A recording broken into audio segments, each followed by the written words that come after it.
Welcome, everyone. We're very excited to have you here. This topic is obviously important to everyone. My name is Richard Bass. I am one of the facilitators for the Roundtable. This event is brought to you by Let's Kick Ass Palm Springs, ASS standing for AIDS Survivors Syndrome. And we are a social group to encourage connection. And the Roundtable is a weekly um, discussion group. And several weeks ago, I asked what topic would people be interested in? And memory loss was brought up, and especially the connection between HIV and memory loss. So, therefore, we have created this event for you and all of us. Take a look at the chat for now to be sure that you're aware of some information that we want you to have. The roundtable is looking for volunteers to expand our facilitator team.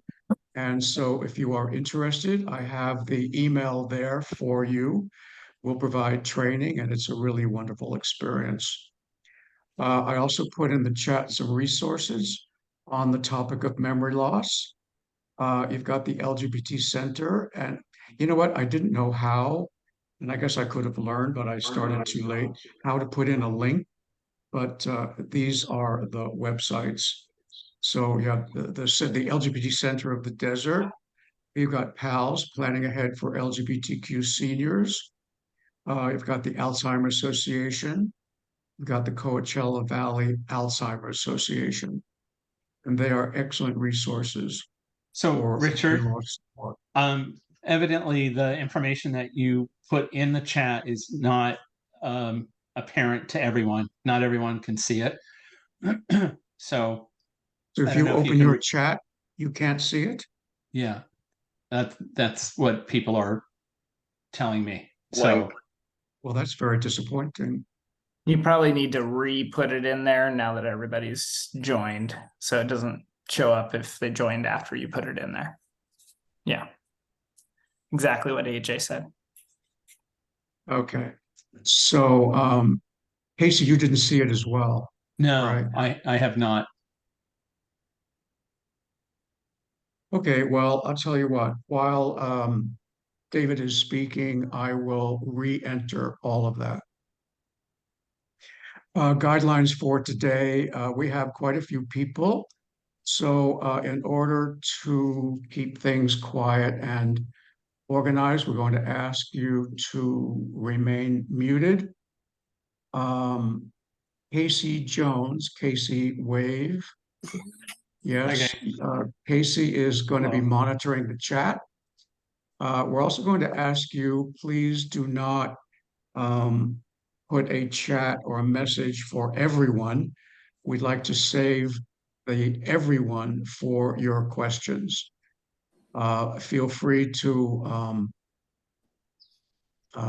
send a message to an individual. There's no problem to that. The presentation is obviously being recorded and it's going to be uploaded to YouTube, the LKAPS YouTube channel. And like I said, I'll re-enter all that information into the chat. Okay, we have three major topics to talk about today that we're going to be presenting. One is HIV and memory loss. The other is when do we worry? And the other is strategies for a healthy brain. Today, Dr. Sebti, a neurologist with Desert Oasis, he's waving right now. Welcome, Dr. Sebti. He is so impressed that we've invited David Moore to be with us, a researcher on HIV Neurobehavioral Research Program at UC San Diego that Dr. Sebti has requested that he reduce his presentation to as little as possible, promising to be with us on his own to answer our questions and present his point of view as a practicing neurologist. In the meantime, let me introduce you to David Moore, and we also have Alex Snell, Master in Social Work and a practicing care manager. Care managing seems to be a missing link in terms of planning for care. We need help in organizing our care. And so Alex's position as a care manager is extremely important. And he is also a facilitator at the Roundtable. And so is Casey. So let's get right to it. If you have any questions of a general nature, please put them in the chat. And Casey will review those. And we will do the questions and answers after the presentations. We've given David about roughly 40 minutes, Alex 20 minutes, and maybe 25 minutes for Q&A. So that'll give us plenty of time, and we're all fairly flexible. David, I know that you have a lot to cover, and if you don't mind, I may mute you at a certain point and say, hey, thank you very much. We need to go to Alex. Here we go. Thank you, Richard, for the introduction. So it's a real pleasure and privilege to be here this evening and to speak with all of you. These community presentations are one of my absolute favorite things to do. And so I appreciate everyone being here. And I hope that we have a rich and fruitful discussion.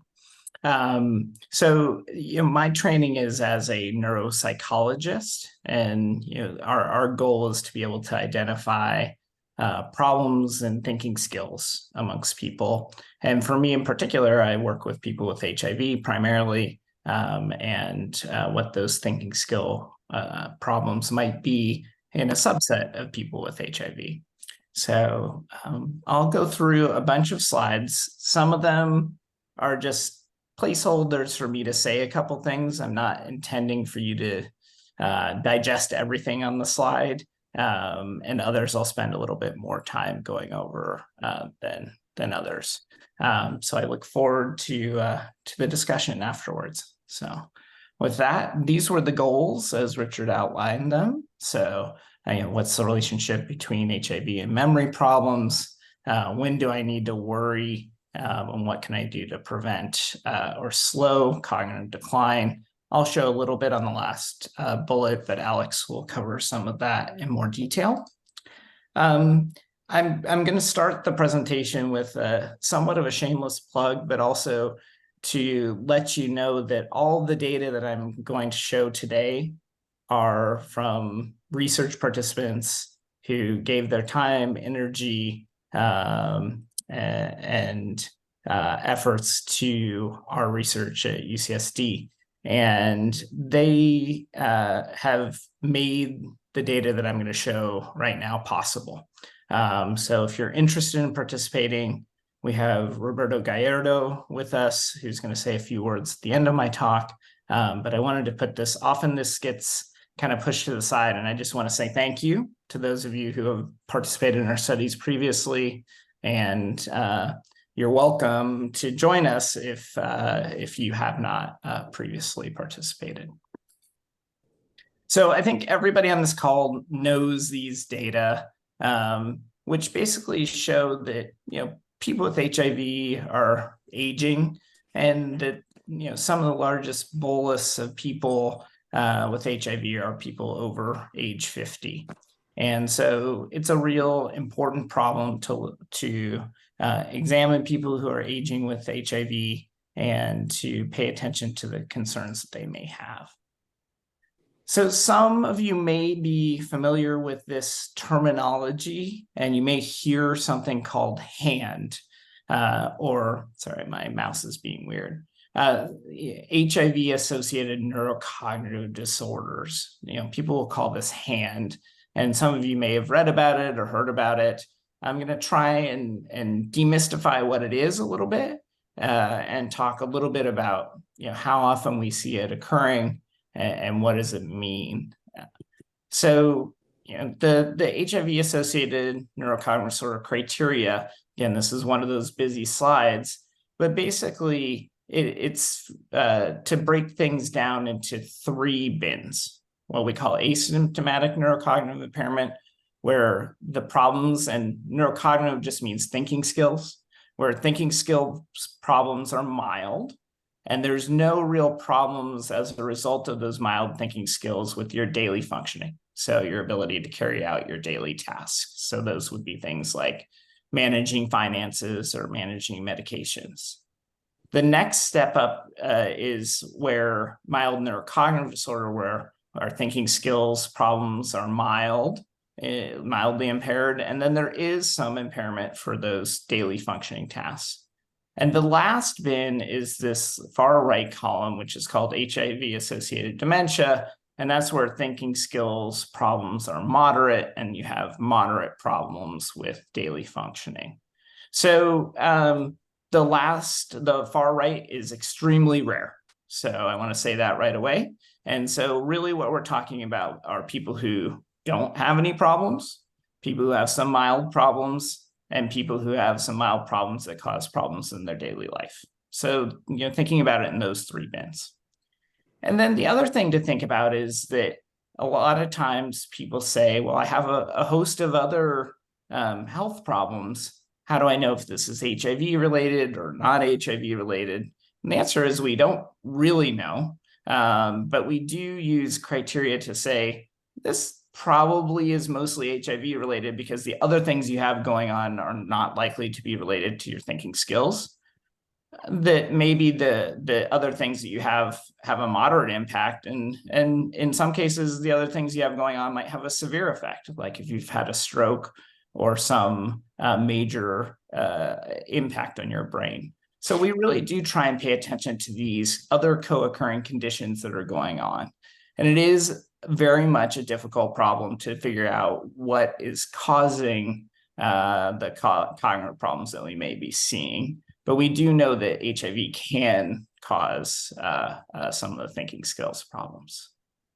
So I wanted to just take a moment to talk about different types of thinking skills.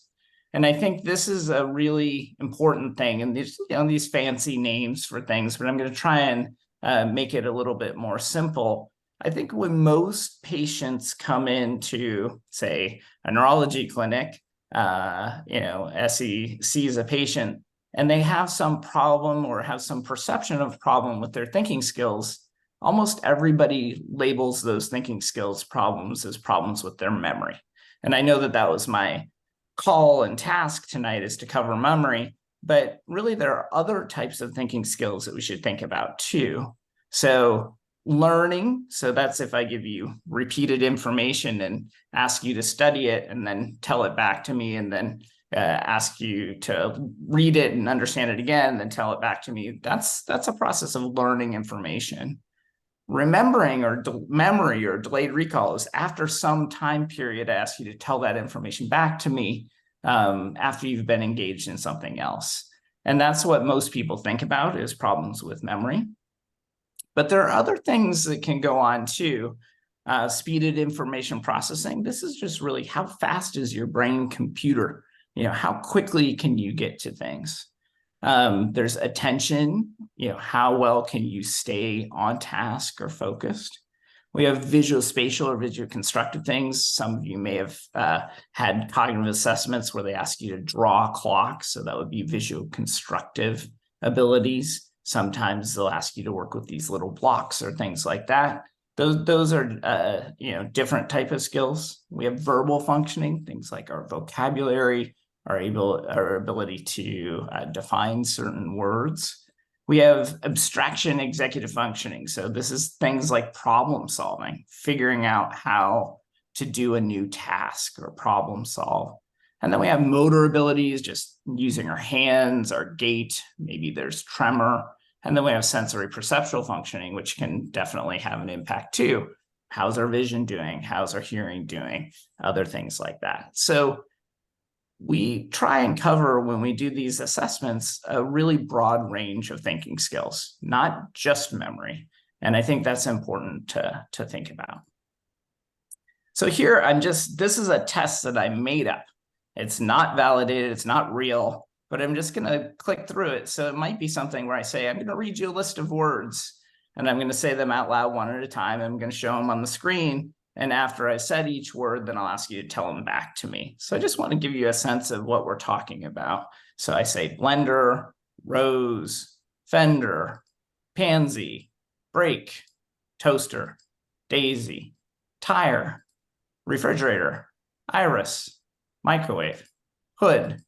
And then I ask you to tell them back to me. And this is not a real testing environment. This is made up. It's fake. But it's just something that gives you a sense of what we would be doing for verbal learning. So I would show you these words again a second time, and I'd expect you to get more on the second time than the first time. Show them to you again. I expect you to get more of them the third time than the first or second time. So that's learning.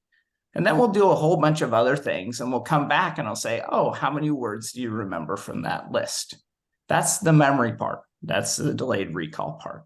So those are the learning and memory. And then there's a third part here that we often do, which is I say, was blender on the list? Yes or no? Was picture on the list? Yes or no? And that's recognition. So do you recognize the words that I read on the list or not? You don't have to come up with them on your own. But if I say one, do you say, yes, that was on the list? Or no, that was not on the list? So why do I spend all this time going through all this? Is that things like Alzheimer's disease, people might have problems with recognition, which is a really pretty severe problem if you can't recognize something when someone says it. In people with HIV who might have thinking skills problem, typically recognition is intact. People with HIV don't usually have problems with recognition. It's not as severe of a thinking skills problem. So this is one thing that I'll show you later that we try and leverage to tell whether someone who might be older living with HIV might be more on track of having something like Alzheimer's disease versus having something more mild like hand. And that's a really, really important point. And, Richard said, when do I worry?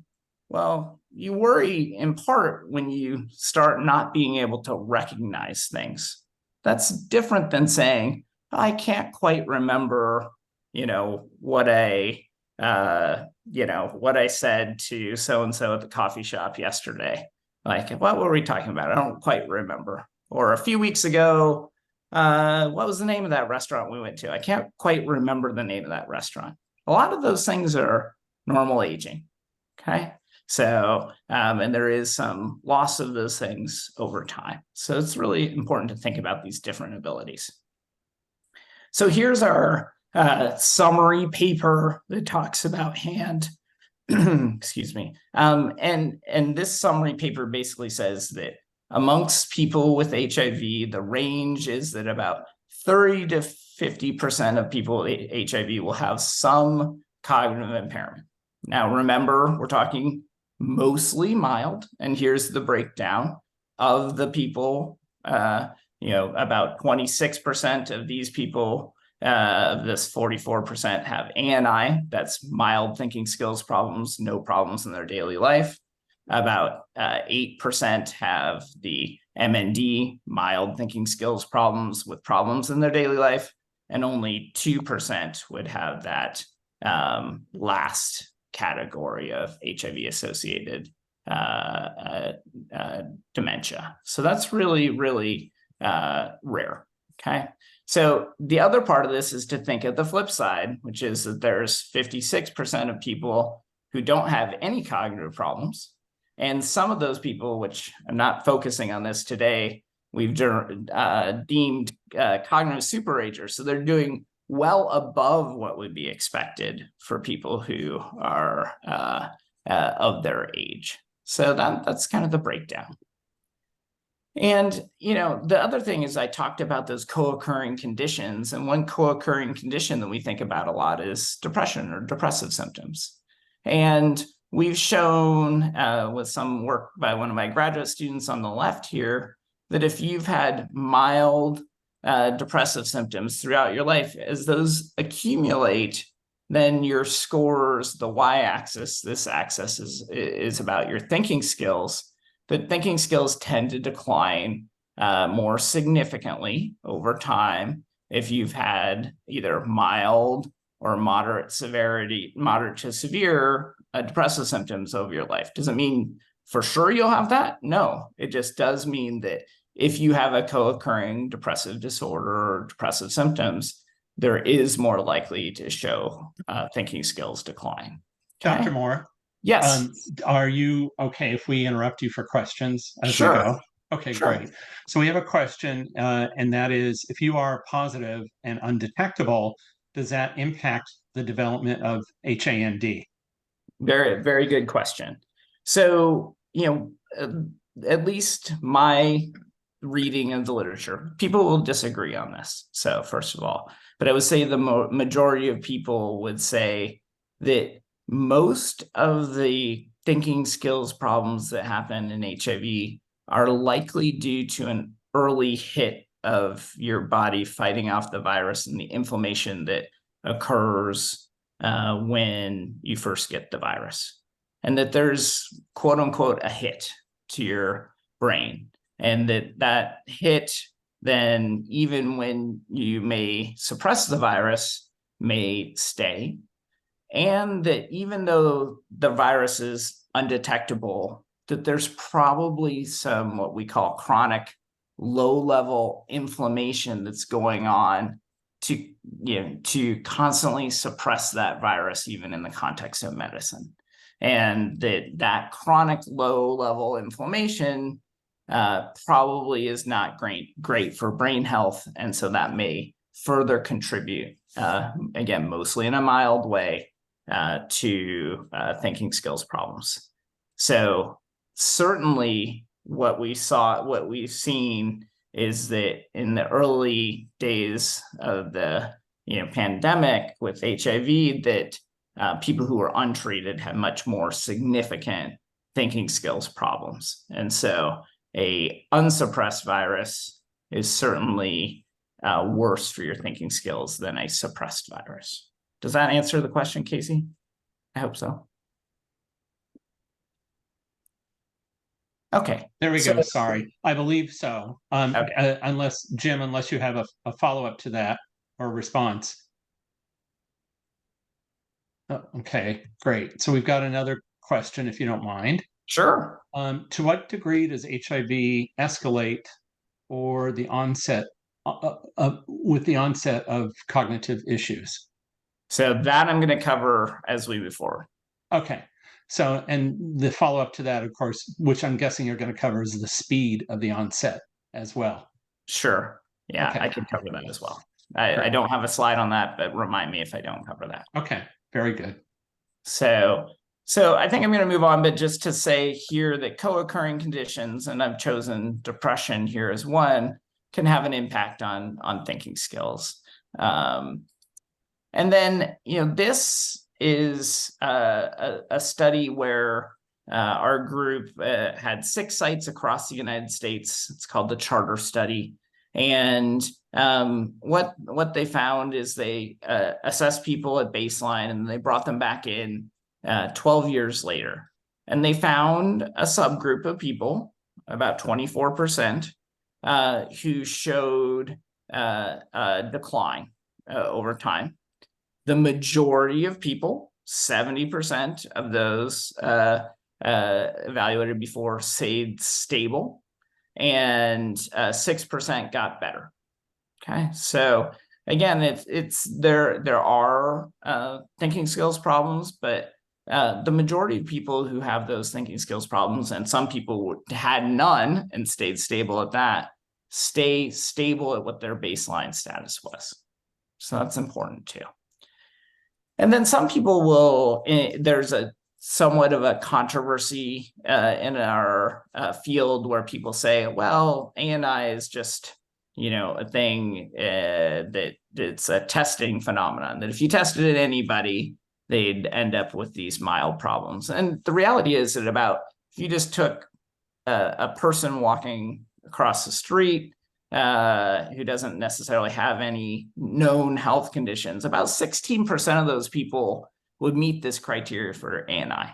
And we're saying about 44% of people with HIV have that ANI. So it's true that some people without known risk factors will be impaired if we put them through these testing. But it's 28% more people with HIV who have that. And so it's I say it's a real phenomenon because when we test people who are normal cognitively, for lack of a better word, healthy cognitively, that they are less likely to transition to this next more severe MND category than people who have ANI. So ANI does seem to increase your risk for going to the next step of the hand diagnosis. And I'm not going to get into the details here, but again, that using the criteria for ANI does seem to relate to certain brain imaging findings in people with HIV. And so that's kind of my overview of hand. And now I'm going to talk a little bit about, how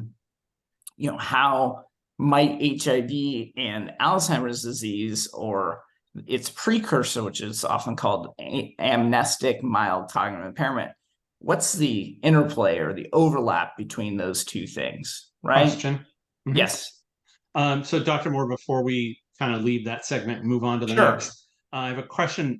Any differentiation between long-term HIV subjects and those who contracted the virus more recently?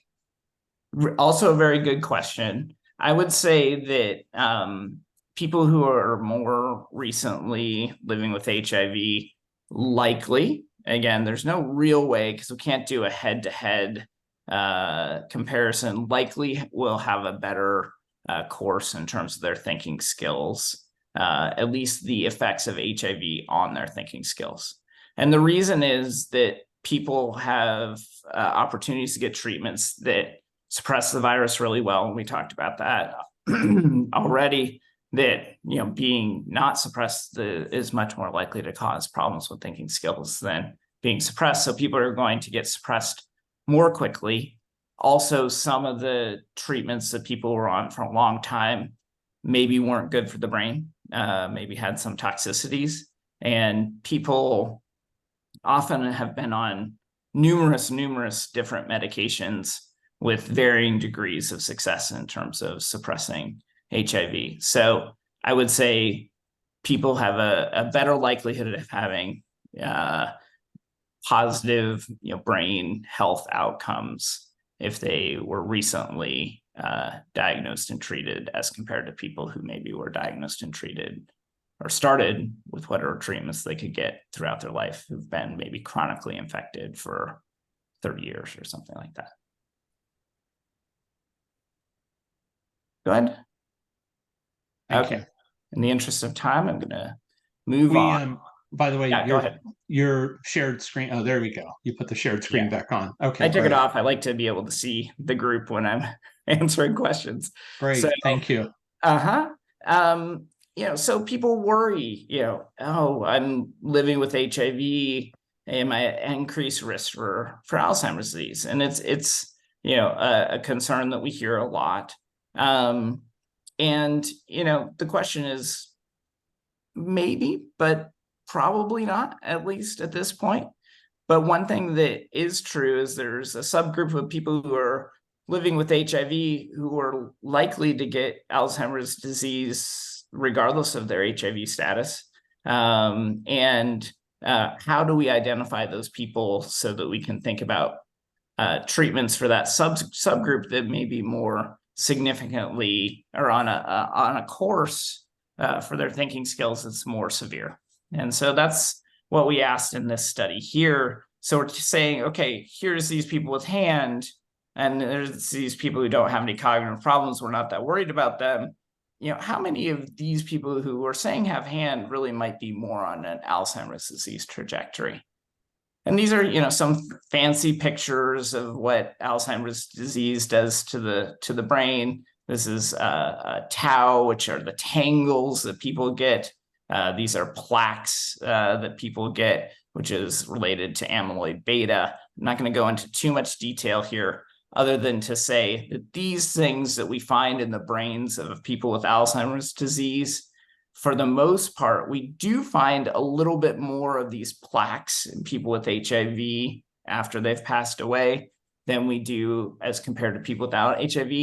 But the relative abundance of those things is so much more in Alzheimer's disease, so much more, 50-fold more, way, way, way more, the burden of those things that we see. Now, again, it's a little bit different in people with HIV than those who aren't, but not so severe. And so in Alzheimer's disease, they talk about this progression from normal thinking skills to mild cognitive impairment, which is really just problems with memory, to then advancing to Alzheimer's disease with multiple problems and daily functioning problems.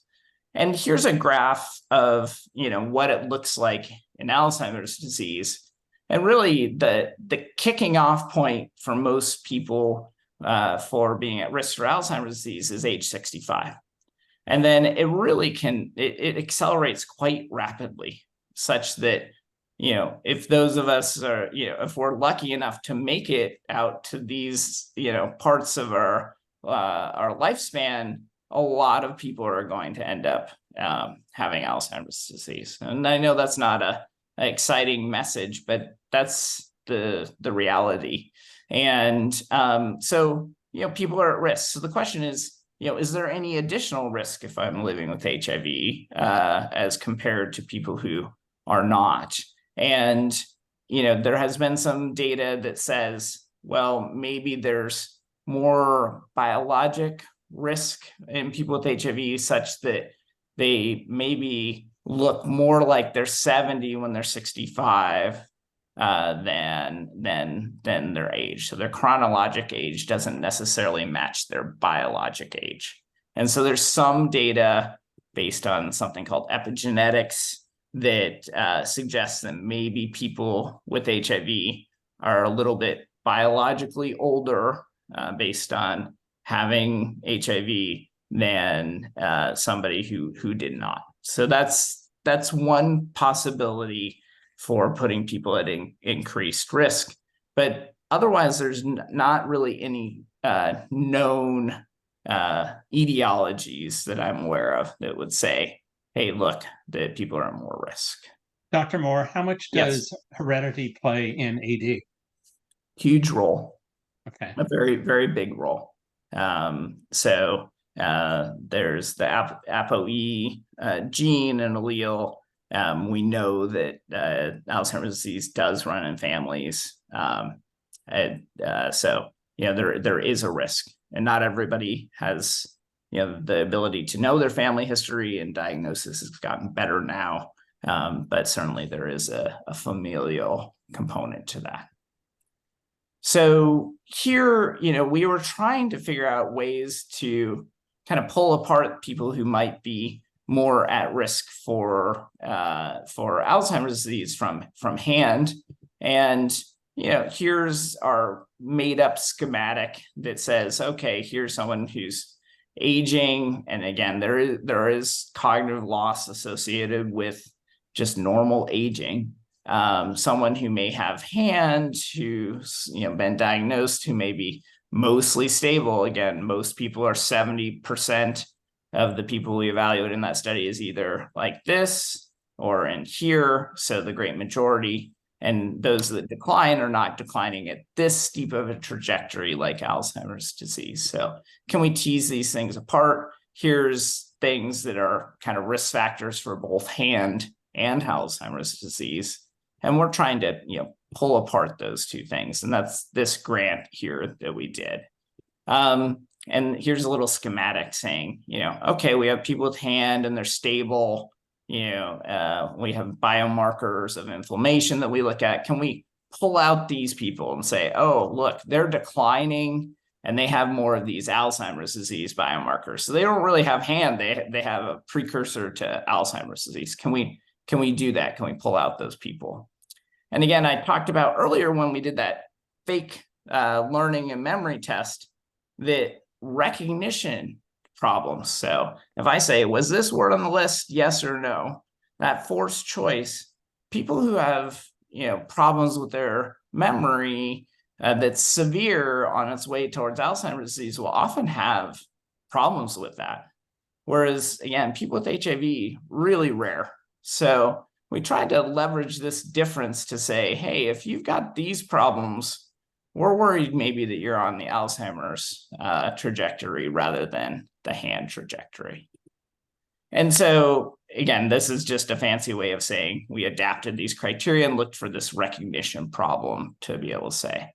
And then we looked at people who, were generous in that they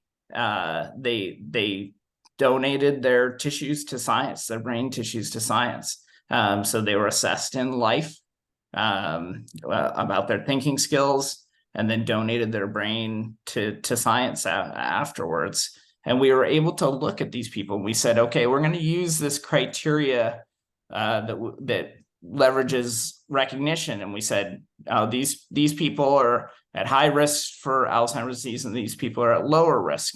And then we took the same people, these are the same people in the green bars, and said, okay, we'll just use the hand criteria and say, did they have hand or no hand? And what we found in terms of the people who had these Alzheimer's plaques, that if we use the criteria really looking at that recognition impairment, that was what was tied to this abnormal pathology.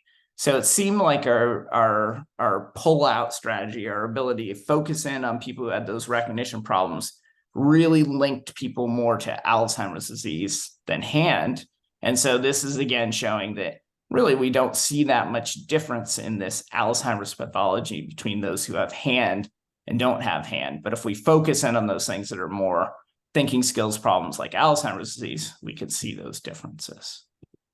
And then this is a very busy slide. And I'll walk you through the groups. The NNTC 50 plus, those are people with HIV who are 50 years and older. The Alzheimer's disease people here who didn't have any cognitive problems. Alzheimer's disease people who had mild problems, and Alzheimer's disease people who had severe problems. And basically the lighter colors, so these focal light colors, either the white or the light blue, are less bad. And the gold or dark blue colors are worse. And so this is the frontal cortex, the front part of your brain that sits up here. And basically you can see that there are some of these Alzheimer's disease things in people with HIV, but really the severe things only happen in the people with Alzheimer's disease who have progressed. Same thing in the temporal cortex, which is where a lot of your memory centers are. Same thing. And then the hippocampus is really, really important in that delayed recall. And again, we see that these stagings are much more severe in people with advanced Alzheimer's disease, which is again just kind of confirming and reassuring that yes, there may be some abnormalities, but they're not anywhere near like they are in people with Alzheimer's disease. Okay, a little bit of a pivot. Any questions, Casey, before that? I don't know how I'm doing on time. No, oh, wait a minute. Hold on. As soon as you said that, hold on just a moment.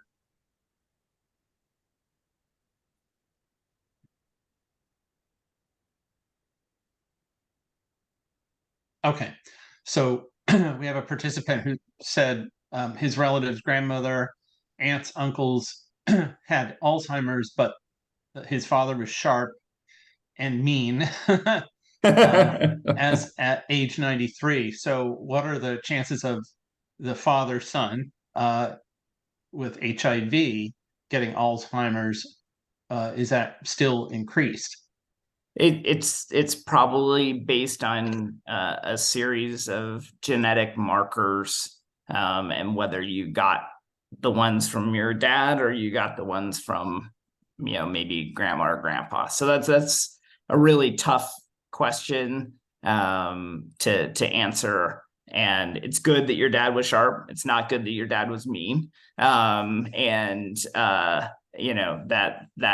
That heredity tree is, your dad's obviously closer to you. So it probably bodes a little bit better, but some things are in there and hidden, and you don't know. So that, I know that's an unsatisfactory answer, but David. Thank you. David, it's Richard. I mean, could you wrap up in, let's say, 5 minutes? Yep. Let's move on to Alex, and we can go till 7, but we can have a little richer Q&A and open it up for everybody. That sounds Does that great. work? Yeah, Okay, that's great. So I just want to show that smell is an interesting thing that also kind of seems to distinguish between these people who are at risk for memory problems, as opposed to hand doesn't really distinguish between those two things. So the lower scores on the smell test here, and this is worse memory problems. And so again, this criteria of pulling out the Alzheimer's trajectory seems to work. And then this is very similar. And then so this is the part that may overlap with Alex, and so I am in the home stretch here. But just to show some good things, nutrition and physical activity, fruit and veggie counts seem to be associated with better quality of life. Physical activity seems to be associated with better quality of life. We did a study where we looked at, higher percent impairment of thinking skills here.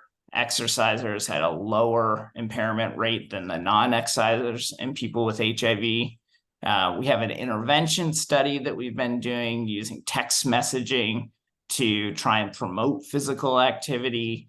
It also has one of the arms has a diet component, the Mediterranean diet, which seems to be really good for people. Particularly has walnuts and good fatty acids in it. And here's an example of what that study looks like. I'm going quickly, I know. But in general, there's a bunch of good indicators that the iStep increase people's the text messaging increase people's step count, and really likely, I don't have the slide, but relates also to inflammation and seems to decrease inflammation in people, which is good. And then this is another study that we did that basically said these ALFs are active lifestyle factors. So things like being socially engaged, mentally engaged, physically engaged. The more engagement in those various activities, the less likely you were to have problems with your thinking skills.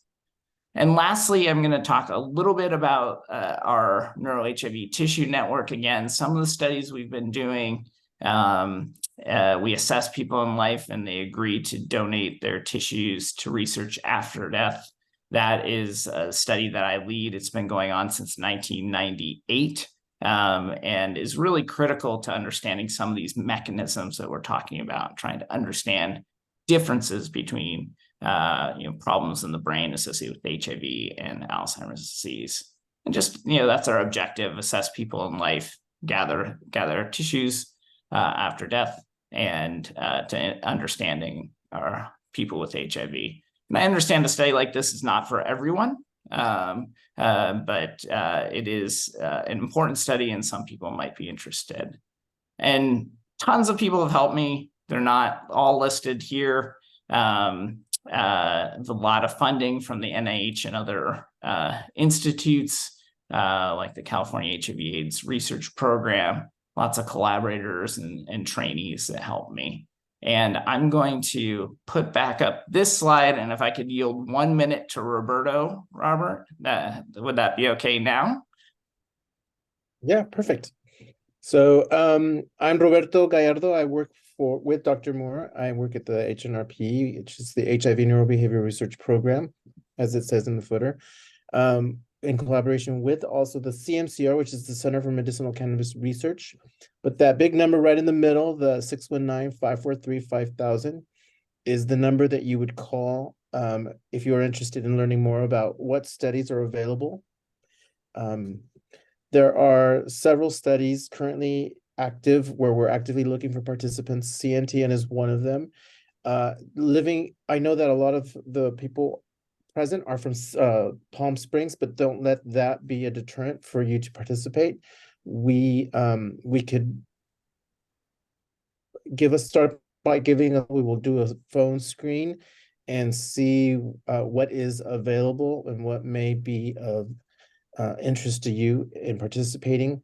I did recently go to Palm Springs for an event that was there, and a lot of people who are living with HIV in the older cohort were very interested in the altruistic component of being organ donors and the CNTN study, but that's not the only study available.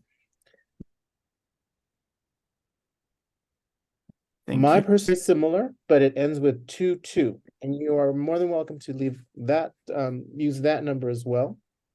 As a mnemonic device, I say it's like a tutu, like a a ballet tutu, 5022. So feel free to leave a message, and I will gladly go over any of our current studies by doing a phone screen. And also, if I'm not available, one of my recruitment members will also be able to answer any questions if interested. Awesome. Thanks, Roberto. And I'll leave it at that. And Richard, and hopefully that covers things. Happy to answer other questions after Alex speaks. Thanks again for the opportunity. Perfect. Thank you so much, David and Roberto. Alex, take us on a journey of strategies for a healthy brain. Now that I'm thoroughly overwhelmed, I am going out to jog, and then I'm going to have my dinner of a Mediterranean salad. Okay, that was Madonna, I think. And so now I'm wondering why I can't share my PowerPoint. Let me see here.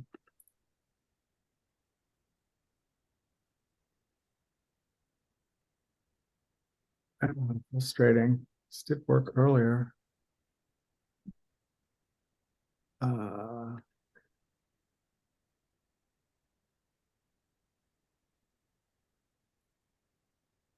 Okay. Let me see here. So listen, I can say a few things before while you get organized. Thank you. If you're anything experienced this like I did, it's a bit overwhelming, all the information, but the good news is that we will put this recording onto the LKAPS YouTube channel, and you get onto YouTube and search LKAPS. The other thing I want to share with you is that all of our questions tonight certainly can't be answered.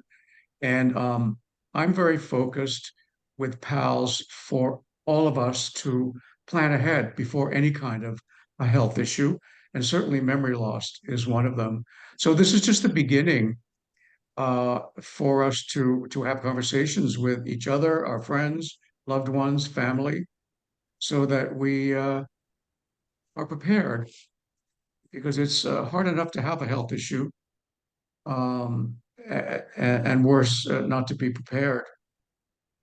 And even worse, what happens if you do begin to exhibit, if we do begin to exhibit some mild cognitive impairment, with the possibility of developing into Alzheimer's? What would we do, and how would we do for care?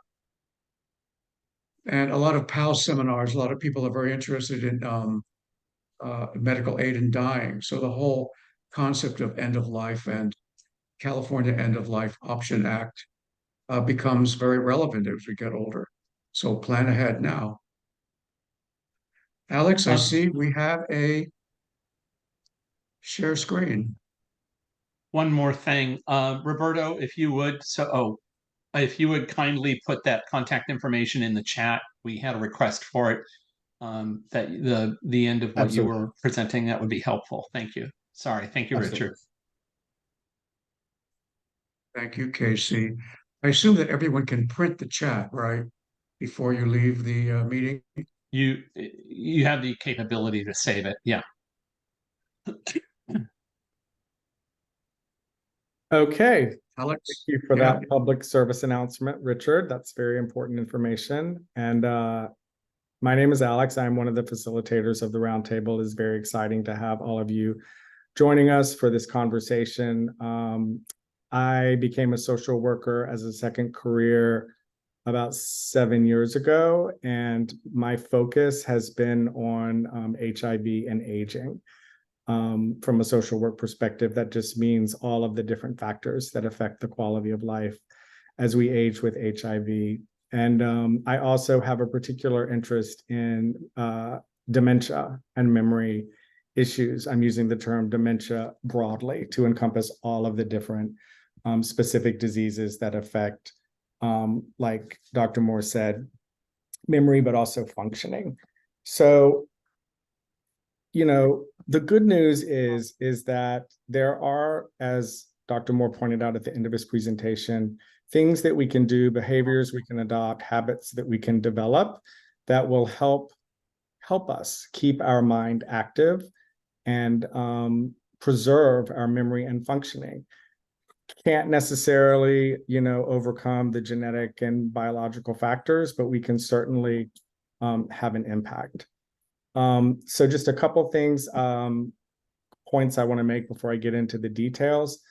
I'm talking in some of these areas about dementia, but I also am thinking about dementia-like symptoms. So there are other factors that can create some symptoms that we experience that feel like memory loss or cognitive issues that aren't actually, neurological issues.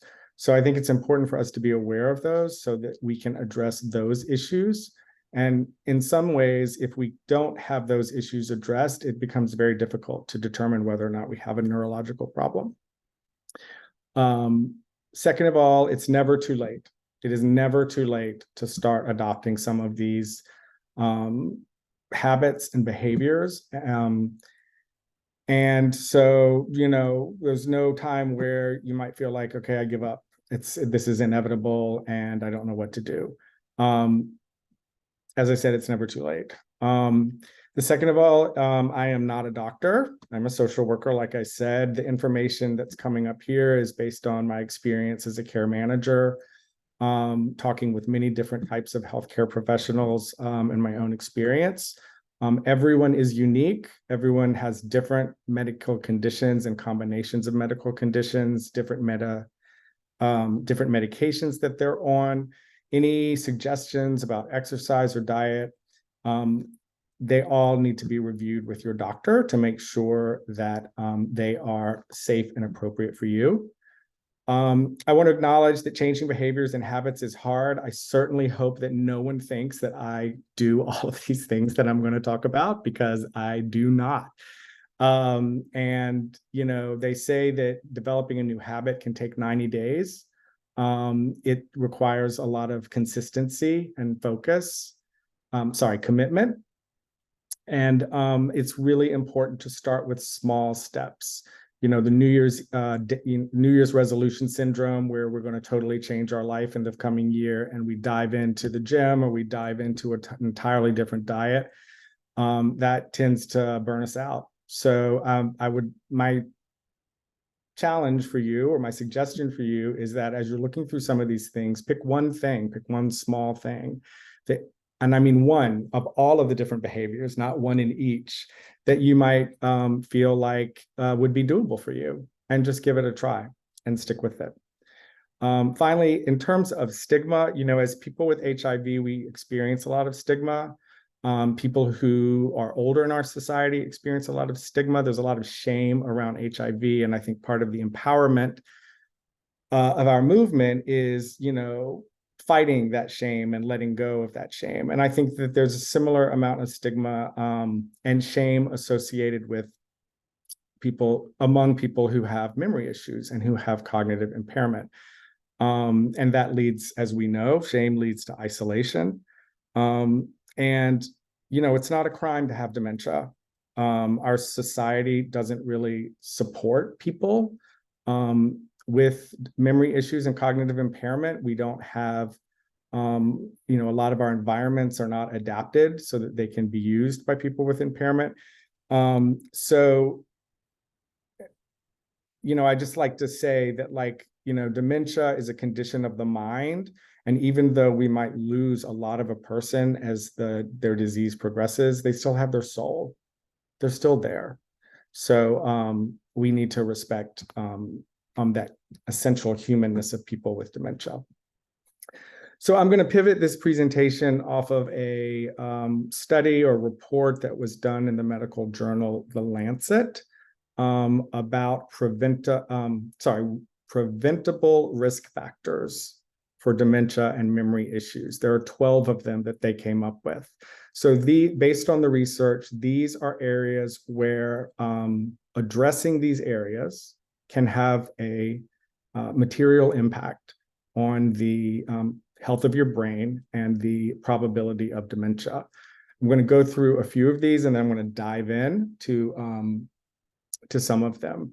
So the different colors means the stage of life that they're most pertinent. So less education, that's something that is related to, our childhood and adolescence as we're going through school. People who have less education tend to be more likely to have dementia. So as a society, improving our education would in the end help with dementia. The ones in orange tend to be factors that, if they are present in midlife, so between ages 45 and 65, they can be factors that increase the risk of dementia. That doesn't mean that these factors in midlife can't also be managed and addressed in later life, but that's the focus. So, and then the purple ones are really focused on things that we can modify in late life. So I just want to touch on a couple of these real quickly. Hearing loss. There's a pretty strong correlation between hearing impairment and dementia. So if you feel like you have any issues with your hearing, or don't know whether you have issues with your hearing, I would encourage you to go to an audiologist and get that tested. And if you are found to have hearing issues, don't hesitate. Look into, getting hearing aids or whatever other assistive devices to help you. I think I'm not a researcher and a doctor, but my understanding is that the brain kind of forgets how to hear if it's not hearing. So you have to maintain that level of hearing so that you maintain that functioning in your brain. People who have trouble hearing tend to be isolated because you go out, you can't hear, it's frustrating, so you tend to stay at home. Or when you're even with people, it's isolating because they're all talking around you and you can't hear what they're saying. And so that gets frustrating. So if you do have hearing aids or end up with hearing aids, I think one thing that's also important is that they advise wearing them all the time. Even when you think, okay, I don't need it because I like the silence or I'm just watching TV, your brain wants to, as I said, kind of hear constantly, like normal hearing is. People don't always like to wear them all the time, but that is the recommendation. Just jumping around a little bit, smoking. So we all know that smoking is bad. Some of us are smokers. If you feel like that's something that you want to change, it is possible. I just wanted to put this up. The state of California has a program called Kick It California that has individual coaches that will work with you to quit smoking. A lot of brain disease is vascular related. It's related to your flow of blood and oxygen to your brain, and smoking really gets in the way of that. The second one I'll just jump to is air pollution. That is a more recent finding. And I bring that up because, here in the desert lately, we've had some pretty crappy air quality. And that's just something to be aware of. I don't know if people know about airnow.gov. That is a federal government website that tracks air quality everywhere, I guess everywhere in the country through sensors. So I find this to be more accurate than the one that kind of pops up maybe in your weather app on your phone. So just something to know about. Okay, so for the rest of these, I guess the point I want to make is that the behaviors that you can change often affect multiple different of these risk factors. So you can kind of kill a lot of birds with one stone.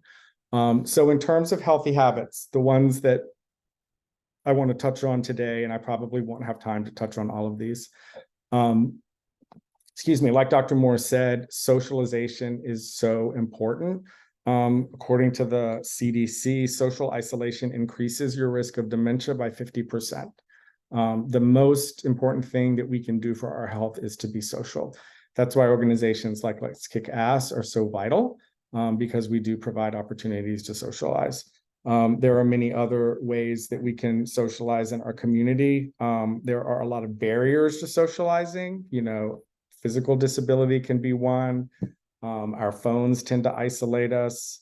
COVID tends to isolate us. So, I feel like it's challenging sometimes to move through those factors and socialize. We have an email group in Let's Kick Ass called Community. It's an email group. So the email address is community@lkaps.org. It's membership only. If you would like to be a part of this email group, let us know. This is a forum where people in Let's Kick Ass can reach out to each other and initiate social events. So you know what? Instead of going to the movies by yourself, why don't you send an email to community and see if somebody wants to meet you there? If you feel like you want to have a picnic in the park on a beautiful day, make it happen. Reach out to some people. Anyway, there's many different ways that we can socialize.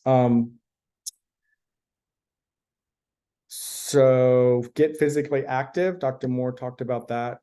It's just so important to exercise.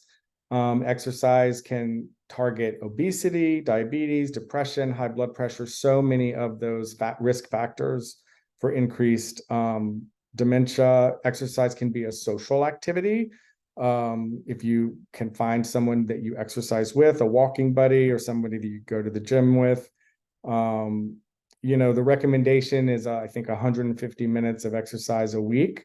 If you're someone who, is relatively sedate or just is not in the habit of exercising, maybe 10 minutes a week is enough. 10 minutes a day is enough. Anything is better than nothing. I personally struggle with exercising, and I like Yoga with Cassandra on YouTube because she has hundreds of 10-minute yogas ranging from the barest beginning to more challenging things. There's a ton of stuff like that out there on YouTube. And then I was also thinking, some of us have neuropathy or other things that make it hard for us to walk or to stand.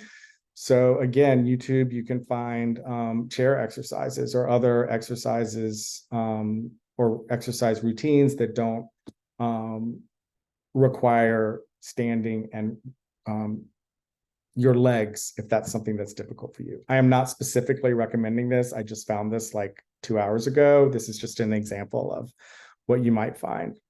In terms of diet, Mediterranean diet, people might have heard about that. This is just a reminder of what the good stuff is in the Mediterranean diet. This has been found to definitely help with a lot of things. The enemy is sugar, salt, and saturated fats. Sugar is added to a lot of processed foods. It's something definitely to watch out for. Dr. Moore alluded to this, but a lot of the issues in the brain related to HIV are inflammation, and sugar is an inflammatory substance. So if we can stay away from that, as difficult as that is, it's a good idea. I found this chart, I like it because it kind of gives you the picture of what an ultra processed food is. a processed food, and then something that is homemade. A lot of the food that, I feel like the 12 middle aisles of the grocery store are like processed and ultra processed foods that we should be avoiding. So it's just kind of like overwhelming. But cereal has a ton of sugar and is processed. I know that's an easy breakfast. Soda has a ton of sugar. You might consider, some of the sparkling water like LaCroix that's artificially flavored. There are store brands as well. So this is just an example. Now, I don't know if you find this to be the case. I find the case cooking takes a lot of time and work. And working with fresh foods takes a lot of time and work. So how can we, and fresh food unfortunately tends to be more expensive than packaged food, and some of us are on a budget. So how do we navigate that? That's a great question. So I just popped this up. This is a site, I don't know if people have heard of this, called Budget Bites. It's a site with recipes, and they calculate how much the recipe costs so the ingredients are focused to be low cost. You can actually see kind of how much each recipe or even serving costs. And this particular page on their site is focused on the Mediterranean diet. So there's 50, meals that are relatively simple and relatively inexpensive that we can learn to make.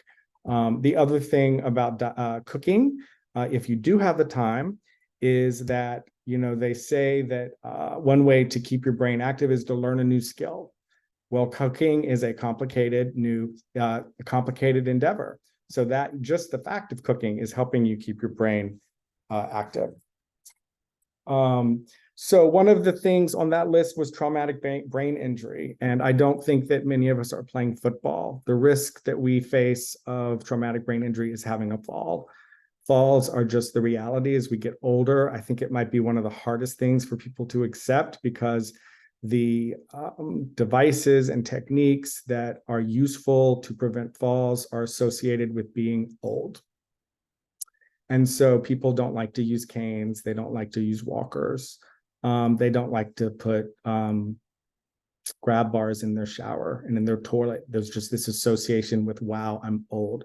But the reality is that if you have a fall and you injure your head, that is going to increase your risk of many problems, but it definitely can affect your memory going forward.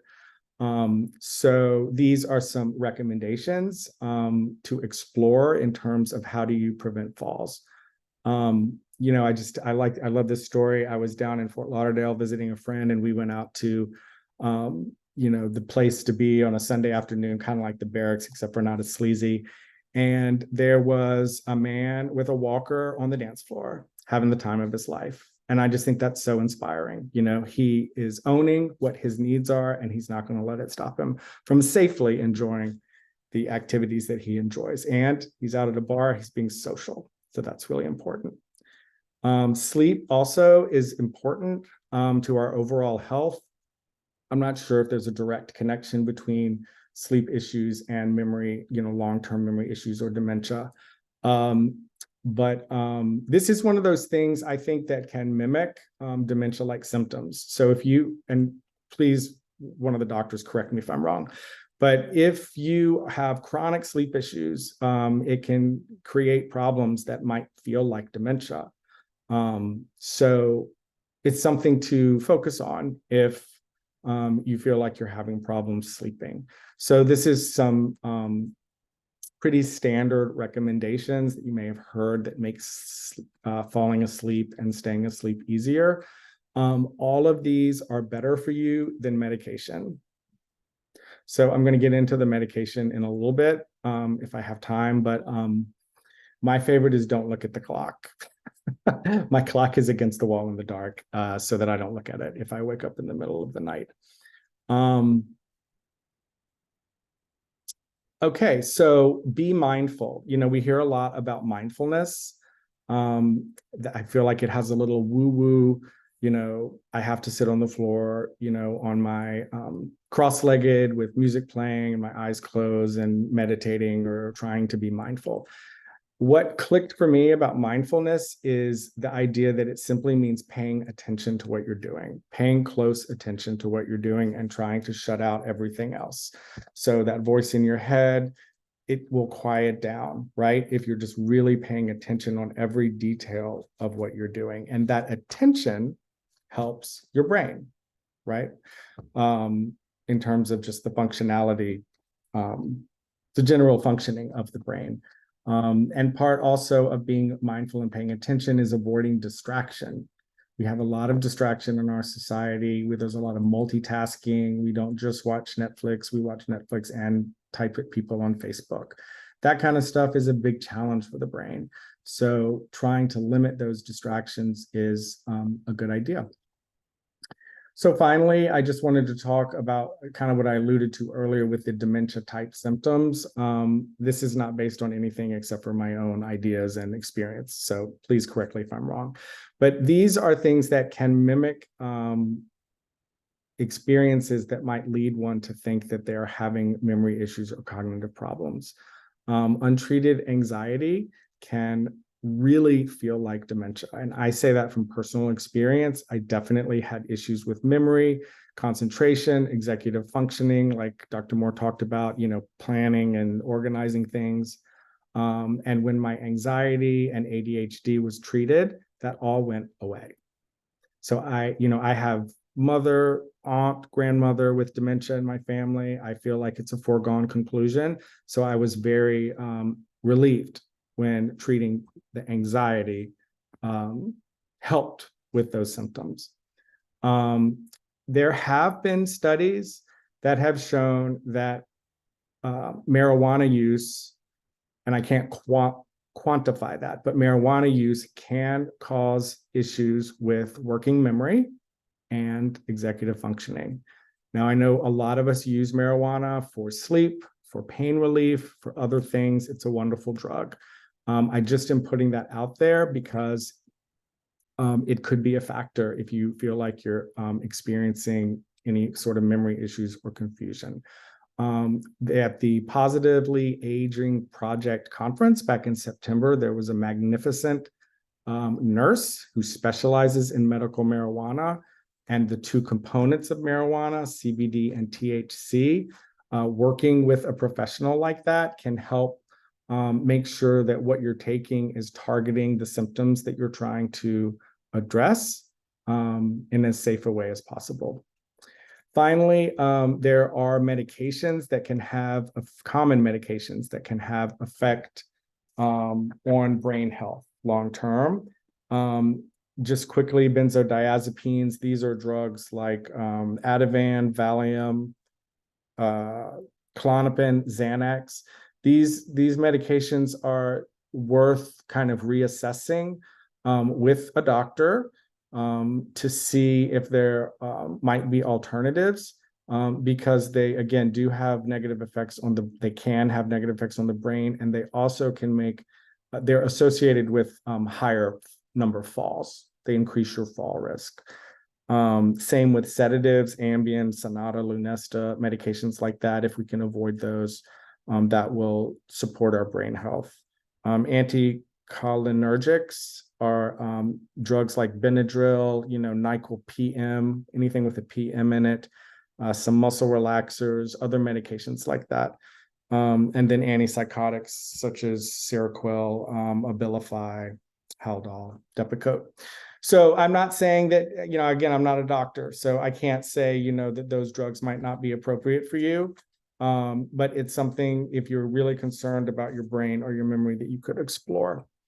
I'm just popping this up, that information comes from a site called Better Health While Aging. This is a doctor and geriatrician who has a ton of content around factors that care managers like me often help families make those changes to support the health of an older person. So I've probably gone over. I really appreciate your patience as I went through. I hope some of those suggestions were helpful. The Roundtable meets on Tuesdays and Fridays. We have our Tuesday meeting online and our Friday meetings in person. If you want more information, you can email us or go to our website. And next week, we want to continue this conversation. So our topic next week is related to, are you experiencing or do you have concerns about memory issues or cognitive health now or in the future? And having an opportunity to talk about those things, as well as things that we can do to help each other make some of these changes that can support our healthy brains. So thank you very much.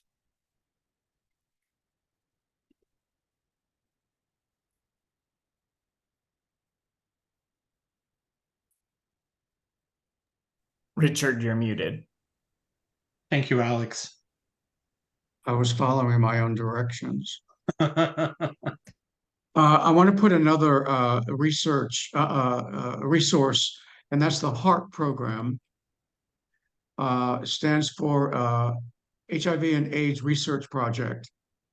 I heard David Moore at one of the Positive Life presentations that occur every Tuesday about 6 o'clock. So please contact Jeff Taylor, and let me put his phone number.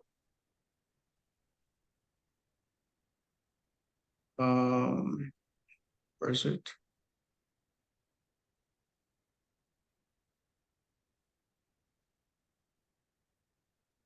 I'll put it in the chat. Casey, do you want to handle any kind of questions while I put Jeff Taylor's phone number in there? Sure. We haven't had any questions during Alex's presentation. So if anyone has a question, we have Roberto still here? Is Dr. Moore here still? Yeah, I'm still here. Okay. There you are. If I could take just a couple of moments to reflect on a couple things that Alex said that I thought, wonderful presentation, Alex, and great overview of some of the strategies that people could use. So if I could just add a couple potential helpful hints to behavior change, which is hard. Behavior change is hard, right? So start small is the kind of first thing to think about. And I really like the idea of what we call linking behaviors. So behaviors that you do every day that you don't have to think about, linking some other healthy behavior to that behavior. So if you're a coffee drinker, every morning when you get your coffee, take one big cleansing breath when you turn on your coffee pot. Right before you brush your teeth every day, maybe you give yourself, a big gentle stretch, right? So those little we call them tiny habits or tiny behaviors, and linking them to things that you're going to do. Actually teach the medical students to take a deep cleansing breath when they touch the doorknob to go into each visit with each new patient. And I think that those tiny habits, those little things, while it doesn't seem like much, you're like, David, forget you, one big breath when I get my coffee pot's not going to be worth anything. They start to add up, and you start to say, hey, I feel a little bit better when I do that. And then you might find yourself doing it, when you open the fridge or those types of things. So I think that they can really build upon each other. And it makes it seem so much less overwhelming to change behaviors. Other things are, we all have, or, if you have a smartphone, there are step counters, and people say, oh, well, they aren't very good or whatever, but they still work good enough. And a good target is to say, can I increase my step count by 10% over the next, say, week or month? And so if you're getting 1,000 steps, can you get 1,100, right? If you're getting, 5,000 steps, can you get, 5,500, right? So just trying to get that 10%. And then often you'll hear people say, well, for cognition, I should do crossword puzzles, or I should do this or that. The key is to do something new and Alex alluded to this. So if you're if you're great at Wordle already, well, that's good for you, and I encourage you to keep doing it. That's probably not the best thing you can do for preserving your brain health. It's doing something totally new. So, learn an absolute new language. And if that's 10 words every 6 months, that's good. It's good. It's creating brain resiliency. If you've never played a musical instrument, pick up a recorder and try and blow, a note. Costs you $10 to get a plastic recorder. So I think little things like that are really, out of the box for you and your life experience, those can really contribute to brain health. So those are just some little tips. And then the one that, probably everyone's heard before is if you're driving or even taking the bus or something, is the whole one stop earlier or, 10 spots farther from the door to just increase that step count a tiny bit, right? I think those tiny changes can be helpful. So I hope that helps a little bit. Thank you very much. Dr. Sebti, do you have anything that you would like to share for 2 minutes or not?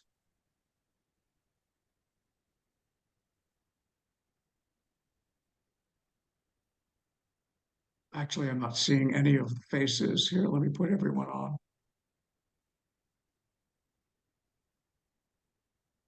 I don't think I see him anymore, Richard. Okay. Yeah, I believe he left the meeting. Sorry. Okay, he's learned all that he can. Well, listen, thank you so much for sticking with us. This is a wonderful source of information. Remember to save the chat. It's all about quality of life. I feel less anxious about living with HIV and developing memory loss, although there are a lot of things I can't remember. And bottom line, I don't think I care to remember, like who directed Barbra Streisand in Funny Girl in 1956. Anyway, thank you very, very much, David and Alex. Alex, your resources are really enlightening and a lot of things I didn't think about. Casey, thank you for helping with the technology in the background. And Roberto, good luck with your efforts. And I want to say that all of the presenters have dedicated their careers or their lives to public service, basically, and to help us improve our quality of life. So stay tuned and take action.